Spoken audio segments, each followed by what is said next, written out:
For the ancient Egyptians, the death of a pharaoh marked the beginning of a sacred journey. Preparing the royal body for the afterlife was a carefully organized process.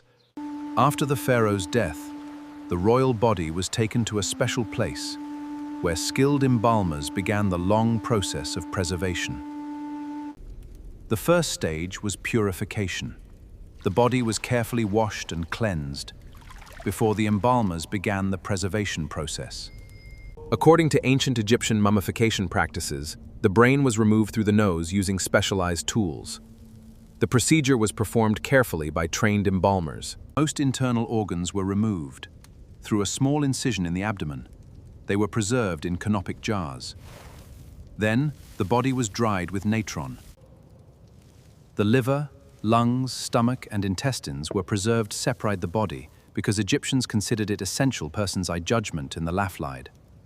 Once the internal organs had been prepared, the body entered the longest stage of the process, drying it with natron, a naturally occurring mixture of salts.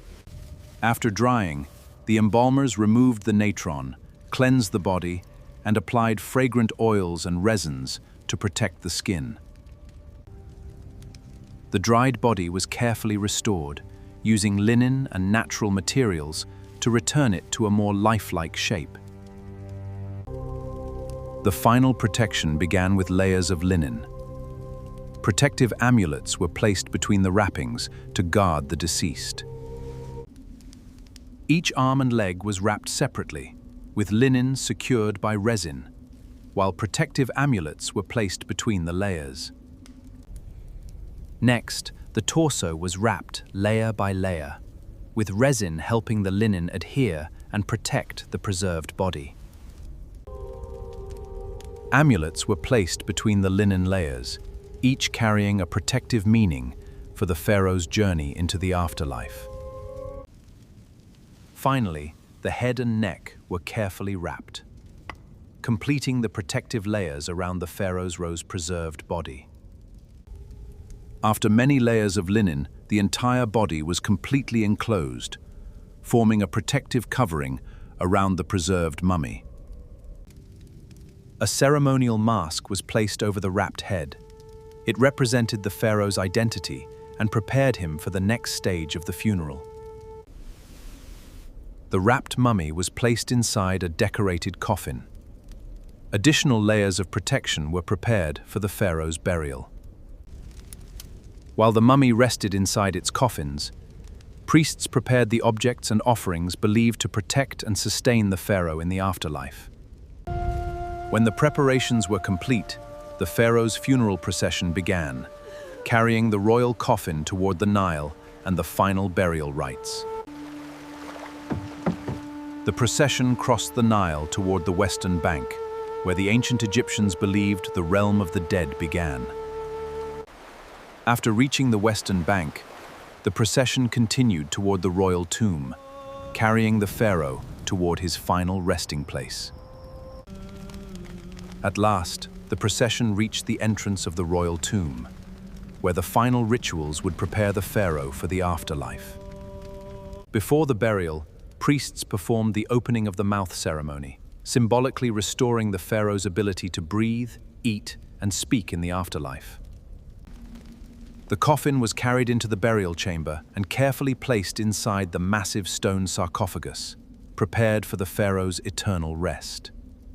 Inside the burial chamber, offerings and sacred objects surrounded the sarcophagus, prepared to accompany and protect the pharaoh in the afterlife. Once the final rituals were complete, the burial chamber was sealed, protecting the pharaoh and his funerary treasures for eternity. The final seal was placed on the tomb, closing the pharaoh's burial chamber and marking the end of the ancient funeral ceremony. With the tomb sealed, rituals were complete. According to Egyptian belief, the pharaoh's journey through the afterlife could now begin. Egyptians believed the heart would be judged against the feather of Maat, measuring whether the deceased had lived according to truth and justice. If the heart passed the judgment, the deceased could enter the blessed afterlife and continue an eternal existence. After the burial, the tomb fell silent beneath the desert cliffs, while the pharaoh's name and memory were meant to survive for eternity. Thousands of years later, the tomb, the inscriptions, and the mummy still reveal how ancient Egyptians understood death, preservation, and eternal life.